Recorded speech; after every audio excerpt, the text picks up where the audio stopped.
Hey everybody, it's Tatiana with Back to Facts. Real quick update before I start this video. I am gonna publish this video without captions, and it's not perfect because I think the information is really important to put recent events at the border in perspective. So the Office of the Inspector General of Department of Homeland Security, which is over Border Patrol, ICE, and U.S. Customs Immigration Service, he put out a report saying, management alert, overcrowding is reaching a critical point, essentially. And I just want to say that it's important that we look at everything and not doubt it, okay? This is what happens with overcrowding. I'm not defending anyone. I'm not justifying anyone. I'm not normalizing anyone. But I would like to calmly deconstruct the issues that are going on there at the border. And I just heard that overcrowding is so bad that people have been held in the intake facilities where they're only supposed to be held for 72 hours for 50 days. This is not right. I really hope they can put up some really fast structures now to get everybody out of there by July 4th. I mean, this is just unbelievable. We have to mobilize as a country, and we have to come together to find a solution. So please listen to what I have to say, and I'll check in with you later. So I want to start by reading an article from April in the New York Times. Hoping for asylum, migrants strain U.S. border. Hidalgo, Texas. Border Patrol agents stood in broad daylight on the banks of the Rio Grande, while on the Mexican side, smugglers pulled up in vans and unloaded illegal migrants. The agents were clearly visible on that recent afternoon, but the migrants were undeterred. These stories kind of almost write themselves, don't they? Mainly women and children, 45 in all, they crossed the narrow river on the smugglers' rafts, scrambled up the bluff, and turned themselves in, signaling a growing challenge for the immigration authorities. After 6 years of steep declines across the Southwest, illegal crossings have soared in South Texas while remaining low elsewhere. Border Patrol has made more than 90,000 apprehensions in the Rio Grande Valley in the last couple months. It explains that they are not from Mexico, they're from Central America, further complicating the president's uphill push on immigration. With detention facilities, asylum offices, and immigration courts overwhelmed, enough migrants have been released temporarily in the United States that back home in Central America, people have heard that those who make it to American soil have a good chance of staying. Yeah, this is a news article, it's not opinion. Quote, word has gotten out that we're giving people permission and walking them out the door, said Chris Cabrera, a Border Patrol agent who is vice president of the National Border Patrol Council, the agents' union. So they're coming across in droves. In Mexican border cities like Reynosa, just across the river, migrants have become easy prey for Mexican drug cartels that have seized control of the human smuggling business, heightening perils for illegal crossers and security risks for the United States. As more Central Americans have come, fear claims have spiked, more than doubling last year. The chances have not improved much to win asylum in the end, however. Immigration courts approved 34% of asylum petitions 2 years ago from migrants facing deportation. Many Central Americans say they're fleeing extortion or forced recruitment by criminal gangs, but immigration courts have rarely recognized those threats as grounds for asylum. Just the way it is, folks. Yet because of immense backlogs in the courts, with the average wait for a hearing currently at about 19 months, claiming fear of return has allowed some Central Americans to prolong their time in the United States. Agents and migrants alike refer to the cells there as hieleras, freezers. That is true. Cinder block rooms with concrete benches and a toilet in the corner. There were no chairs, beds, showers, or hot food. On a recent day, migrants caked in river mud were packed shoulder to shoulder, many on the floor trying to warm up in space blankets the Border Patrol provides. Some held their fingers to their lips to signal hunger. This article was written in April 2014. It's very fair. It shows that the reporter did a lot of research, hits all the notes that I put together this year regarding this almost identical situation at the border as was back when this article was written. Yet nobody's saying what the New York Times was saying anymore. You can hardly find any article that will say word's gotten out that they're going to be able to stay, so they're coming in droves. Did you see that? Tell me if I'm wrong here, but it really sounds like this New York Times article is being extremely fair to the Obama administration, almost to the point of not even questioning the conditions. The quote, hieleras or freezers were temporary intake facilities that they opened up in the summer to deal with overflow and to help migrants get out of the elements. They didn't have showers, that's even mentioned here. There's one porta potty, and they're separated by group. Is there any outrage here in this article? Is anyone mentioning cages like Hillary Clinton does now regularly when her party was in power while these were put in? This isn't whataboutism. It's not saying that, quote, cages are okay, but like I said in my last video, all of the detention centers that this article is discussing and other articles and anything referring to cages is all just Border Patrol intake. As soon as the children, unaccompanied or with families, are identified, they no longer are going to be an intake. And this is a key that I feel many of us forget when we're seeing headlines about, Homestead, Florida, the nation's only for-profit migrant detention center. Even I, who have done a lot of research, when I see a headline like that, I think cages, and I'm like, oh my God, are we just slamming these thousands and thousands of children in there like in Indiana Jones in the Temple of Doom? Are we making them work? No, we're not. We're teaching them, having holiday parties. Once they get to the Office of Refugee Resettlement, which is run by Health and Human Services, they go to something like the Homestead facility or Casa Padre in Texas, and there's many smaller ones around the country now.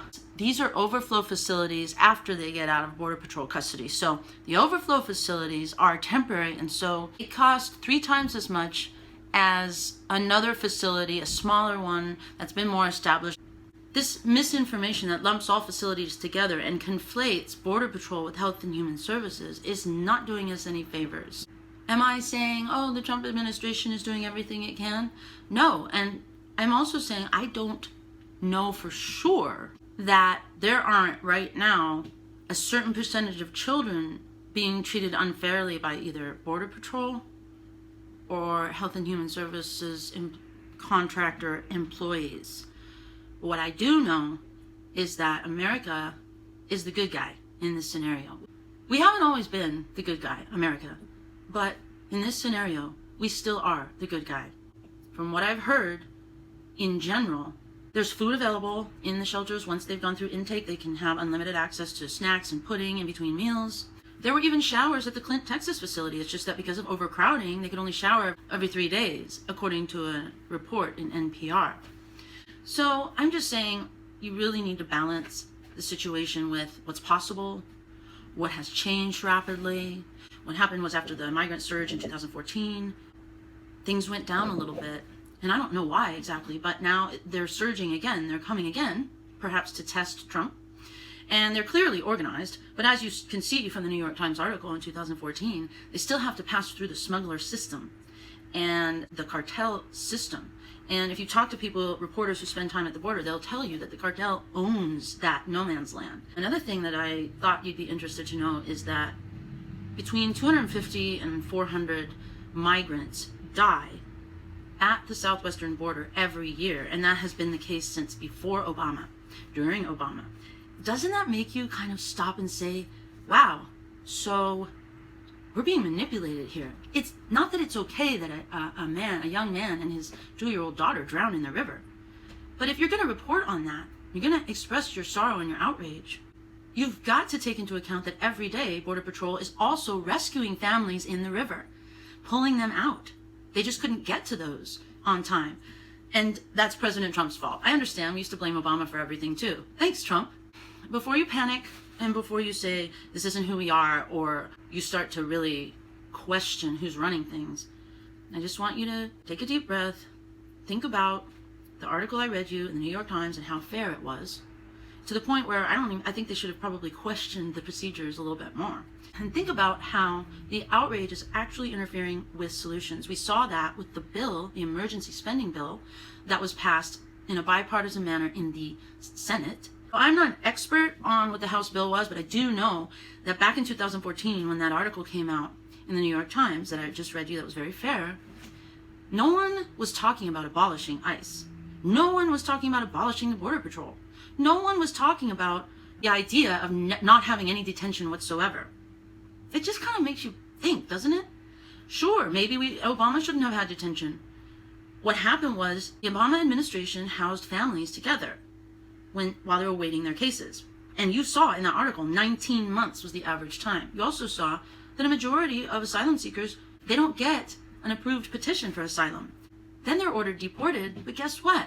Because a court ruled that the Obama administration couldn't detain children and families together, they were released on their own recognizance, which is what Beto O'Rourke wants to do. He said there should be no detention. They should cross the border and get a court date. Well, I hate to tell you, but that's already been tried, and the percentage of people who don't show up for their immigration hearing is very high. They can go to a sanctuary city and just blend in. And it's not that they're all dangerous people. It's just that that means that the rule of law in our country is a joke. When have I ever been concerned with the rule of law? Well, I began to be concerned with the rule of law when I realized that the victims, the true victims of the lack of rule of law, are the migrants themselves. I know that sounds a bit strange, but it is a fact that employers are still not punished for employing people here illegally. Sorry to tell you folks, but the article in 2014 that talked about how people here, they're getting into the United States when they bring children, that is still happening. The law that requires all children to be seen by an immigration judge is still happening. Now you say, but we can't turn them away. It's a very difficult problem. All I can say, though, is we give a lot of aid to these Central American countries, hundreds of millions of dollars a year, and have for forever. And we never question what the heck is going on in these countries. It's not our business, but at the same time it is, because it's a very rapid influx of people who are going to need to all find homes and jobs. And I hate to tell you, but there is a really big NIMBY attitude when you really get down to it, when you get down to people coming to live in your town and you know they're working at a certain farm or a certain factory. There's a lot of mistrust. And when you get down to the individual level, Americans, they just want the government to take care of it. So it's a really tough decision. It's not an easy problem to get your head around. But everyone agreed up until Trump announced his candidacy in 2015. Everyone agreed that the migrants should be sent back. Even President Obama. I thought that was cruel at the time because I hadn't researched much about the situation. So what Trump did is he came in and he basically asked, why are we the only country that this is being put on to the point where we can't even question it? There's something called the Dublin Rule, and that's in the EU, that says because they had a migrant crisis a little bit ahead of us because of the war in Syria, the civil war, there's a rule that says that the refugees need to seek asylum in the country that borders them. First country. It's the first country concept. Now, Mexico is a prosperous country. It has a lot of billionaires. It has a lot of wealth. But as we know, through a combination of just a certain cultural reasons, and the system itself, people in Mexico make very, very little money.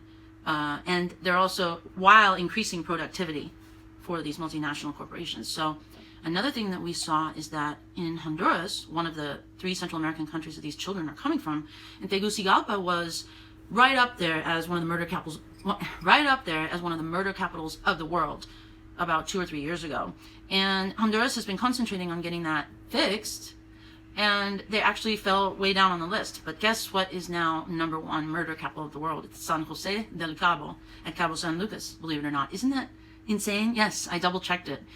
So, you know, Californians and Angelinos are flying down there to this famous Cabo San Lucas, and the town that's nearby is the murder capital of the world. So Mexico has become increasingly violent every year. And so instead of freaking out about Trump, sure, you know, I'm tired of the day in, day out tweeting and the controversies and everything that just seemed to get worse through their coverage in the media. I asked myself, well, why can't we work with Mexico and the Central American countries to fix the situation? Why can't we say, hey, this isn't working, it's inefficient? I mean, if we're supposed to send back most of the people who come in and get to see an immigration judge, and we just house them for 2 or 3 years, and then if they somehow manage to get into and blend in with in a major city, they have a deportation order out for them, which makes them even more scared to reveal who they are. This isn't the way. This is not the right way to run things, and conservatives have a gut feeling about it. They don't want to argue about this and that. They just want the law to be followed. And then you have people who work in the community who say that's racist. I think that conservatives who just want the law to be followed, they need to learn a little bit more about the idea that there are legitimate asylum cases. But by the same token, liberals need to learn that there's a lot more to the situation than meets the eye. And if you read it, then meets the eye. So the next headline you read about squalor, mistreatment, cages, ask yourself, is this true? Is it being magnified? Are they taking one interview, one anecdote, using one source, and not doing any other digging to figure out what's really going on? Is this an intake facility, or is this a refugee resettlement facility? I will say that when I read the report in the AP last weekend about the facility in Clinton, Texas, and how some of the children said they were caring for other babies, I went and saw, I said, okay, this is an intake facility, right? All right, now what's going on here? All right, the place has twice the number of children that it's built for. By the way, it was built in 2013. I also saw that. It was given some award for being a sustainable construction. All right, then I saw, okay, who was interviewed? Attorneys who went and met with children. Where did they meet with them? They met with them in a conference room. Did this article ask for comment from the Border Patrol? Yes. Did they get comment? No. How many children are we talking about? We're talking about 3 babies. 3 babies. One of the babies didn't have a diaper on and was running around. Another of the babies was being cared for by teenagers. Okay, so when you read that, you have to look at how good that article is. Now, NPR came in and they got a tour of the Clinton, Texas facility just a couple days ago, and they interviewed employees and the director, who showed them supply closets of soap and toothpaste and toothbrushes, showed them the snack room with the microwave and the TV that was playing Shrek, and the yard outside that the attorneys never saw. This isn't about taking a side. What I try to tell people is that when you are a journalist or you are evaluating news, fake or real, or somewhere in between, you got to realize that the human brain tends to form an opinion immediately as soon as they see a headline, and now that everything's so sped up, we often don't read the article. But I got to tell you, we have to start thinking more critically about these articles. And I'm very, very sad to even have to tell you that this is necessary. This is why I started my page, and I'm really hoping that I can make a difference so that we, as a populace, can actually help these children by understanding the situations that are at stake and what they need. I interviewed someone who's 27 now, and he came when he was 11 in 2004. He rode La Bestia, the train through Mexico, which is a very slow-moving train, by the way. Starving, they were drinking water out of mud puddles, they were begging for food, they were sleeping in cow pastures, and he was from Honduras. And when he got here, he spent more than 72 hours in a hielera. They had 11 kids in his family. He was among the younger ones. So he was sent to an aunt he barely knew. After a couple months, she tells him there's not any room and he has to leave. This kid is 12 years old. He starts living under cars in LA. The Office of Refugee Resettlement doesn't know where he is. If they call the sponsors to check on them, sponsors don't answer the phone, or the children have run away because they rather take their chances on their own. So this is what this guy did, this kid I talked to. And then at some point he enrolled himself in high school, and he was a good student. Finally, when the government found him again, they tried to deport him, but he found kind of a community in a church. They got him an attorney, and they fought the case, and he got his green card. And now he's a legal permanent resident. So that's another thing. When you hear the children that either the Trump administration or the Obama administration lost track of something like 30,000 or 50,000 children over a span of several years, you got to understand that a lot of that happens at the decision of the children themselves, or perhaps the sponsors really weren't such great sponsors after all. So just please always be skeptical, and don't think anymore that just because something's in a headline with a major publication that it's right. There are many, many great journalists who do great work every single day, but on this issue with immigration and the border, I would say some of the coverage I've seen is about the worst of any issue that I've seen. It's due to a lack of understanding, lack of observation, lack of willingness to look into it. If you want to be part of the solution, if you want to help a child then you should probably talk to your friends about the full scope of the situation, and you should probably try to figure out how we can best secure the border, because it needs to be secure. There was over that when you have a lot of illegal activity going on between the ports of entry, including, by the way, drug smuggling, even though the DEA, do you understand that that means apprehended? So conceivably and quite logically, an area between the ports of entry would be ideal. And of course, people who don't want a wall say that they'll just build tunnels. Well, that's true. So obviously, if you have a wall and you have cameras and you have the latest equipment, then the Border Patrol agents can apprehend and find those tunnels. They can actually do their job instead of chasing people around where the border fence is non-existent. Does that make sense? All right. Well, there you have it.